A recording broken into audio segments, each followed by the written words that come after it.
You're listening to the longest running and number one rated podcast for all things San Antonio Spurs basketball. This is the Spurscast with your host, Paul Garcia.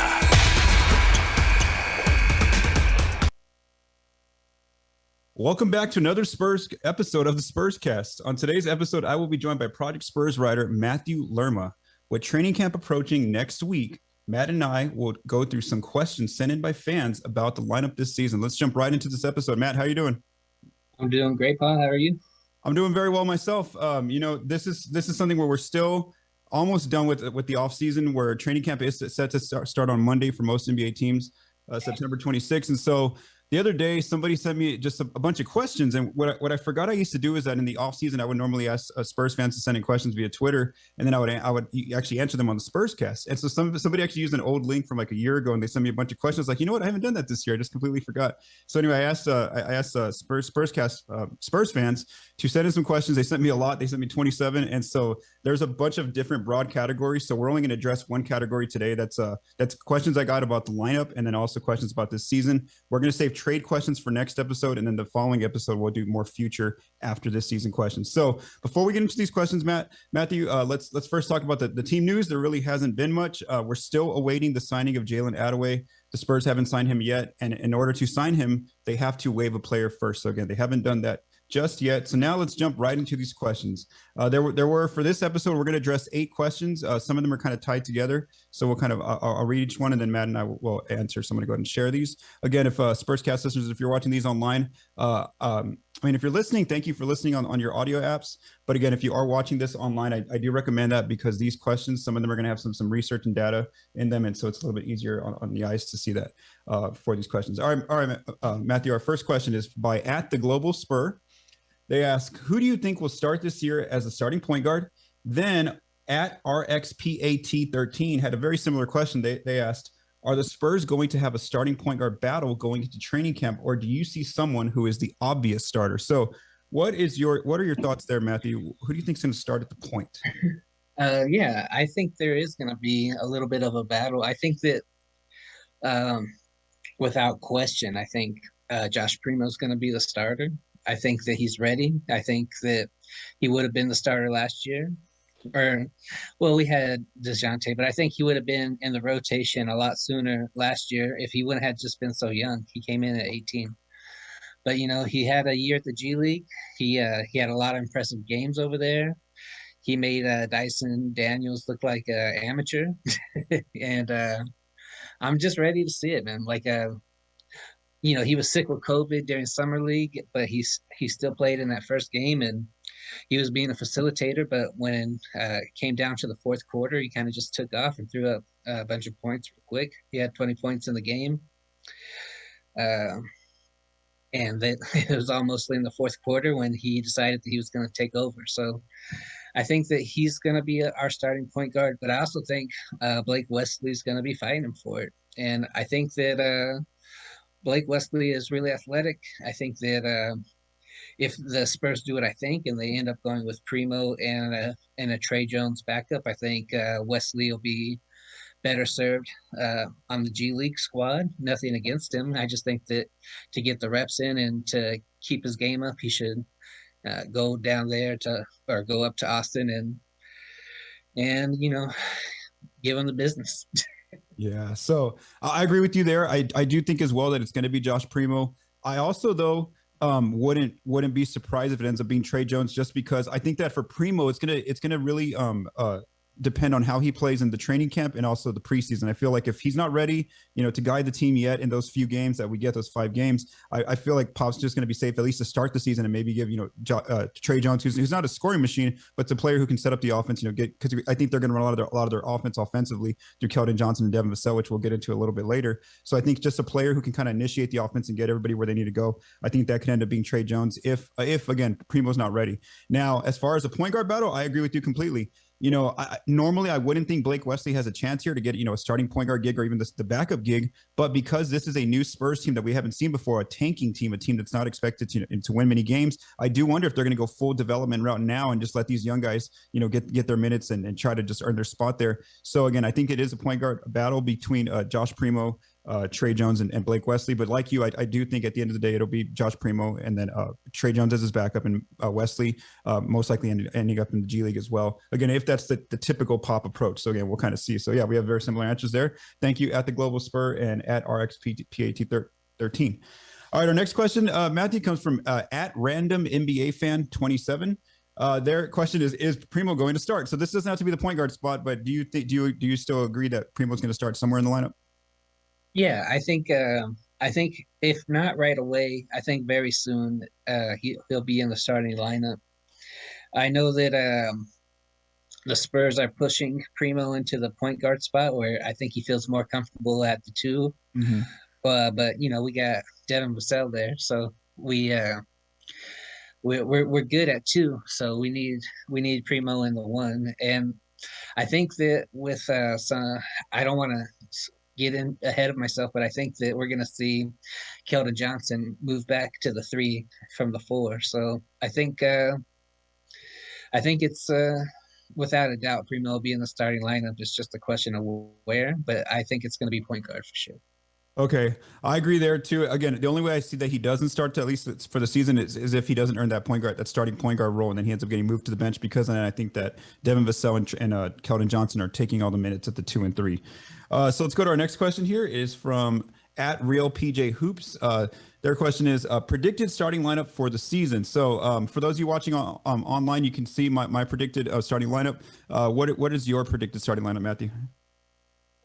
I agree with you until we get to Doug McDermott. I don't think Doug McDermott's going to start. If he does start, I think it'll just be for like a few games. Mm-hmm. You know what I mean? I think we have Sohan. He like a big reason why Pop sent Primo down to the G League, and at least his explanation in interview was that Primo wasn't used to playing the game against like bigger, stronger guys, but Sohan's been in pro basketball for a few years now. So I think that I think we'll see him starting at the power forward position this year. And if not right at the beginning of the season, I think it'll be soon. I think that Doug McDermott's time in the starting lineup is either over or coming to a close. And I think Jakob Poeltl is definitely going to be our center. It's also a question of how long. I don't know how much longer he's going to be with the squad. Yeah, so I'll go ahead and I should have actually read my lineup for those that are listening to audio. So yes, my projected starting lineup was Josh Primo at the 1 at the point guard. Then you have Keldon Johnson and Devin Vassell at the 2 and 3. Vice versa, 3-2, whichever one. These days the wings are just wings, the shooting guard and small forward. Then you got Doug McDermott at the 4, and then Jakob Poeltl at the 5. Again, this is just to start the season. The reason why I put Doug there still and Jakob is because I just know how Pop is with the veterans. Like until they lose their spot, I haven't seen. Doug basically lost his spot only because he got hurt, so because of injury. So again, I think that's still his spot there at the 4. Now Pop did go with a lot of them. Devin Vassell and Keldon at the 4. He went very small, four guards / wings, and then just Jakob. And so down the road, I could see him maybe doing that, going even smaller with maybe putting Vassell at the 4 again, or Keldon Johnson, etc. And then, like you just said, Matthew, I don't know how long Doug McDermott and Jakob Poeltl remain on the team. Do they stay on the team till February, the trade deadline? I just don't know. That's kind of a question up in the air. But at least to start the season, I do still see him keeping those 2 veteran players in that starting group. But who knows? We'll see what happens with the projected starting lineup. All right, our next question comes from at Go Spurs Go. Their question is, what is your predicted rotation and minutes distribution to start the season? So I'll just go through mine real quick, and then you can kind of, if you have a different one, you can let me know, and then you can, and don't worry about the minutes. I know that's really detailed text. You break them up. So I have that same starting 5 of Primo, Keldon, Vassell, McDermott, and Jakob. I have Primo getting 32 minutes. That's kind of what Keldon got last year. I have Keldon going up to 35 minutes. That's what Dejounte played last year. Vassell also getting bumped up to 32 minutes. Doug McDermott staying at 24, kind of where he was, veteran player. And then Jakob Poeltl also staying where he's at 29 minutes. Again, veteran player getting older. Then in the bench rotation, I have Tre Jones getting 16 minutes at the backup point. Josh Richardson off the bench with 16 minutes. Again, we don't know how long he's on the team. He could end up getting traded. Then I'm not sure who's going to be the backup 3 or /2, whichever position you call that. I have either Joe Wieskamp because he's a veteran player, but then I also have Malachi Branham, who would be a pretty good fit there. Either player would end up getting 13 minutes in this projection. Then Isaiah Roby, who they got via OKC off the waiver wire, he would get 24 minutes, the other 24 after McDermott. And then lastly, Zach Collins getting Jakob's backup minutes with 19 minutes. So just let me know, Matthew, wherever you agree or wherever you would make some changes. Yeah, I pretty much agree. I think that we talk a lot about the training camp battle being about who's going to be the point guard, but I also really think, like, assuming that Jakob gets the starting lineup, I think that the real battle is who's going to be his backup. Mm-hmm. Like, is it going to be Isaiah Roby or Zach Collins? And Isaiah Roby, he's a really good player. Like, when he was on the Thunder, he was the second best defensive player they had. And I'm like, and he said in interviews that, like, he sees himself as a Spur player. Like, he's the type that likes to stay at one team and play hard, and he doesn't mind a tough coach. And same thing with Malachi Branham. I think he'll be like Devin's backup. Mm-hmm. And I think that, with a few seasons under Devin Vassell, I think that he's going to learn a lot. He's like the type of player that is like a perfectionist. Mm-hmm. If you go back and read some of the things that were written about him when he was going into college from high school, his trainer growing up said that he basically had to teach him everything. Like, when Malachi Branham started off, he couldn't even really dribble the ball. He was just a tall kid, and so he learned everything. So I think that, and he didn't just like learn how to play the game well. He became like one of the best players in the draft. He was supposed to be a lottery pick, so we kind of got to still get him in the 20th spot. But I think that it'll be more Branham than Joe Weasley. Okay, so yeah, and you're right about Roby. If I think when I recall when the Spurs got him off the waiver wire, he did play more minutes at the 5, and so that's an interesting question. If he's more so of a 5 these days, then it gets tough because you still have Zach Collins, who they guaranteed his contract for this season as well. So it'll be interesting to see. Again, we can end up, like I said, seeing Jakob getting traded down the road here this season, and then Zach becomes your starting 5, and then Isaiah's off the bench, and that's like that kind of fixes that issue there with the backup 5. So yeah, so that's kind of where my minutes projection is. Again, a lot of players you don't see there are the young players like Blake Wesley, Jeremy Sohan in my lineup, just because, again, I got to see if Pop's going to want to go full developmental and start giving these guys early minutes or make them earn it like he has the other rookies where they go to Austin for a few weeks or months first of all, and then come up to San Antonio. So again, we'll kind of see what happens there. I'm just going more so with the normal Coach Pop coaching route. All right, our fifth question comes from @EpicSoap43. They ask, odds we actually see more small forward Keldon this year. So what I have here on the screen is Keldon Johnson's percentage of minutes at positions per cleaningtheglass.com. So last year, he did play more of his minutes at the 4. He played 56% of his minutes there, over half his minutes. And then at the 3, he played 41% of his minutes. Do you think this year, Matthew, that he ends up playing more minutes at the small forward, the 3? Oh, yeah, for sure. I think that he's definitely going to spend more time over at the 3. I think that with a healthy Doug McDermott and with Sohan, I think we're more than capable of filling the power forward spot with those 2 players. I think more so Sohan than McDermott, but I think that Keldon Johnson is a better player at the 3 than the 4. So I think that we'll really see him shine this year, and I'm really excited for that. Yeah, and my question is, where does he end up going on defense? Do the Spurs put him on the other team's best defender, wing player? So like we talking like LeBron James, Kawhi Leonard, maybe like even like Luka Doncic. Is that Keldon or is that Devin Vassell? Or what you just brought up is Sohan. Maybe Sohan's that player they want to give those minutes to because he has a bigger body, 6'9", ready to maybe they want to throw him out there. So again, that's kind of my question is more so where is he on defense? Who are they making him play against? And then also, like I said, with the 2 and 3, it could end up being Keldon Vassell. At this point, I just think they're interchangeable, the wing positions. And for me, it's more so at the who do they guard the players? And so I do think Keldon will be, as like you, Matthew, they're at the small forward a little bit more than at the 4 this coming season. All right, our 6th question comes from @SetItGood. They ask, many are saying Keldon and Johnson and Devin Vassell will be the top scorers on this team. I think it will be Josh Richardson. What do you think? So before we go answer this question, let's just look at what happened last year. So right here on this page, I have the points and field goal attempts last season for each of these players. And again, for Josh Richardson, it's only those games with the Spurs, so just a few games here.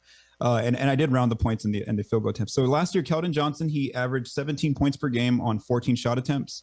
Devin Vassell averages 12 points on 11 field goal attempts. And Josh Richardson averaged 11 points on 9 field goal attempts when he was with the Spurs. We do want to keep in mind that the Spurs have lost Dejounte Murray, who they traded, who averaged the most field goal attempts on the team with 18, and he was also their leading scorer. So there's obviously more opportunity. So what do you think, Matthew? Who's going to be the leading scorer out of these 3 players next season? I mean, I think that it's going to be Devin's year. I mean, just everything I've seen, like I follow them all on social media and stuff. So just like watching the workout videos that Devin's posted, I think that he's gonna have like a good season. I think, Josh Richardson, you never want to count anybody out. Like, I mean, this could be like a great year for him as well. But I think that out of the 3 players here, Johnson, Vassell, or Richardson, I think that Devin Vassell is going to be our score leader. And I think that Keldon Johnson's going to be right up there with him. And if it comes down to who's going to close the game, I think I would rather have it in Vassell's hands. Yeah, no, so I'm a little torn on this one. I'm not sure. I could see Vassell. Vassell's gonna have that opportunity to definitely make the jump, and he has more of that all around game where he can score inside, he can score, the mid range area, then he can also hit the 3. I'm a little worried about Keldon for the fact that now that Dejounte, Derek White's gone, all those lead guards are gone, and he was, he really had a great season from 3, so a lot of his points did come from there. And so even though 54% of the time he attacked the basket in the paint, I'm a little worried that he may not get as many of his 3-point opportunities, and that's where he got a good chunk of his points from without those guards, unless Josh Primo or Blake Wesley, whoever Tre Jones can create for him. And Vassell, like you said, I think more in the half court, he's able to get a little bit more. I think down the line too, they're going to end up going to him. Richardson, again, he's more so of a role player where you're going to set him up for his threes, and he'll drive in a few times, but it's not that consistent. And then also, how long does he remain on the team? He's another one of those veteran players that another team, a playoff team's going to definitely want via trade. So we don't even know if Richardson will stay on the team this entire season. So right now, I would go with Vassell. It's like my guess as well, and just barely edging out Keldon. Now again, Keldon, we're going to see did he add that more in between game? Because I know that, like I said, he likes to either go to the paint, 54% of his shots there, or if not, he relies on that 3. And so again, we'll see if he added some in between game in his game, whereas Devin kind of has that already, and it'll just continue to flourish. Is what the Spurs hope there. All right, so again, we both think it's going to be Vassell. All right, number 7, our 7th question. This is from @Leroy Patterson. They ask, who looks to have made the biggest leap from last season? So I don't know if they meant to say, who's going to have the biggest leap this season. So I took it because they put the word last in there. So I just took it as last year from last year to the end of the year, from the beginning to the end of the year. So one of the tools I used is a tool that ProfitX.ai has, and it's called a Career Outlook Performance Tool. And it's a pretty cool tool. You can see the players by their seasons. And on this one, they have an offensive rating. They have a defensive rating. They also have a playmaking system rating. And so when I looked at their numbers from last year, the start to the end of the year, I looked at just 3 players who were kind of on the team already. I didn't go to Josh Richardson or Josh Primo because Primo was a rookie. Richardson wasn't on the team the entire season. I just went through 3 players who were on the team the previous year to this year. And that's Keldon Johnson, Devin Vassell, and Jakob Poeltl. So when we look at that kind of model, we do see that Keldon definitely improved on offense last year, especially with his 3-point shooting. However, his defense went slightly down, and so did his playmaking, according to their model. Devin Vassell made dramatic jumps in all 3 areas: in offense, defense, and playmaking. Now, again, that could be because he had just a rookie season, didn't play that much in year 1. Then all of a sudden, in year 2, he ends up getting good minutes, and then ends up being a starter by the end of the year because of injuries. So Devin Vassell made the biggest leap, and then Jakob Poeltl, he definitely improved on offense and in his playmaking. We saw that last year. He scored a little bit more. He was able to set his teammates up a lot more. But then his defense barely went down again, just slightly went down. It wasn't a major issue considering the Spurs were just a bad team last year. And so I guess from your eye test, Matthew, who do you think made the biggest leap last season? And it doesn't have to be one of these players. I think it has to be Josh Primo. I think that Devin Vassell and Keldon Johnson, they're definitely putting in work. Like, if you follow them on their social medias, they're almost every other post that they've made over the summer has been a workout. So, they're putting in the work like they're supposed to. But I think that as far as who's trying to take it to the next level, I think it has to be Primo. He put that his girlfriend posted that picture of him with the swole arms. that's a whole different person. You know what I mean? So I think it has to be Primo. Okay, yeah. For this one, I'm just gonna go with Vassell. But again, I really feel like he could have done more when he became a starter last year. I know that he wasn't there the whole time, but again, I just feel like I'm a nerd and who likes data and stuff. So like when I see the data, it tells me that Devin Vassell. So I'm gonna go with that. But again, it couldn't end up being Primo this year as well. So let's go to our final question here. And this one was a little bit interesting. So it comes from our 8th question comes from @sickwithit98. And their question was, it's a funny one here. Is this the worst roster the Spurs have ever had?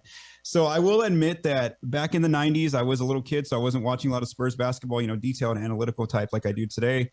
And so I wasn't familiar with a lot of their teams. Now, I do know that, the one team that everybody talks about that was the worst one was that year that they got Tim Duncan the year right before. I mean, the 96-97 Spurs, who went 20-42.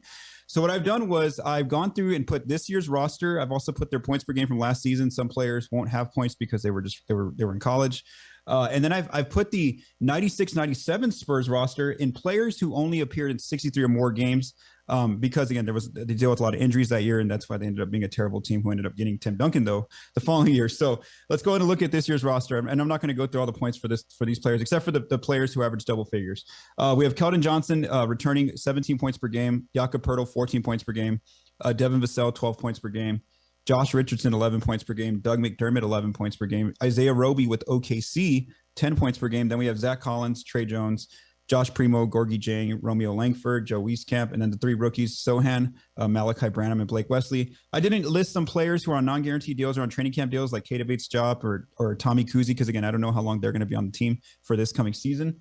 Now let's look at the 96-97 Spurs. They're top 9 players who played in 63 or more games. Their leading scorer that year was Dominique Wilkins, 18 points per game. Vernon Maxwell, 13 points per game. Vinny Del Negro, 12 points per game. Avery Johnson, 11 points per game. Then you have Will Perdue, Monty Williams, Carl Herrera, Corey Alexander, and Greg Anderson, all averaged under 10 points per game. So you take this question first, Matthew. Who do you think, again, we're just mainly comparing these two teams because I didn't go through every single Spurs team in their history of it as a franchise, but these two teams, who do you think is worse as far as roster standpoints? Well, I mean, I think it has to be the 96-97 team. I mean, just like Dominique Wilkins was like at the end of his career. He was 37 years old. I looked it up. Yeah. Yeah. And, Vernon, the only reason he got those points is because other people were out,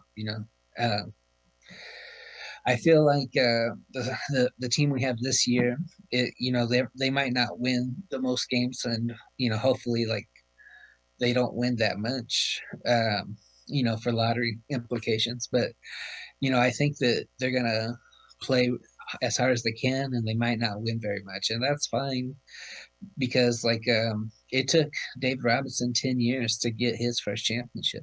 So like, we just have to find a new core group to build around. And I think that with Vassell and Keldon Johnson becoming the stars that they're becoming, and with our 3 draft picks all turning out to be really good players, I think that we have a core group, and we just gotta build it up. I think that our biggest question is who's going to be our center going forward. I mean, Zach Collins, when he was drafted, he was like supposed to be like this great center, out of Portland, but he never really became that. And it might be because of injuries, but it might just be that he's not going to pan out in the NBA, and we don't know.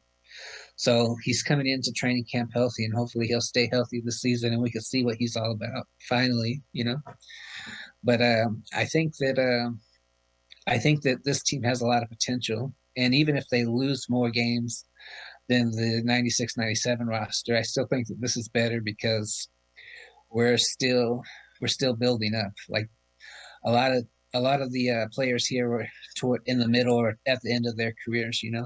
This is a young squad. Mm-hmm. Full potential. At any time, one of these players could have a breakout season. You know what I mean? So, yeah.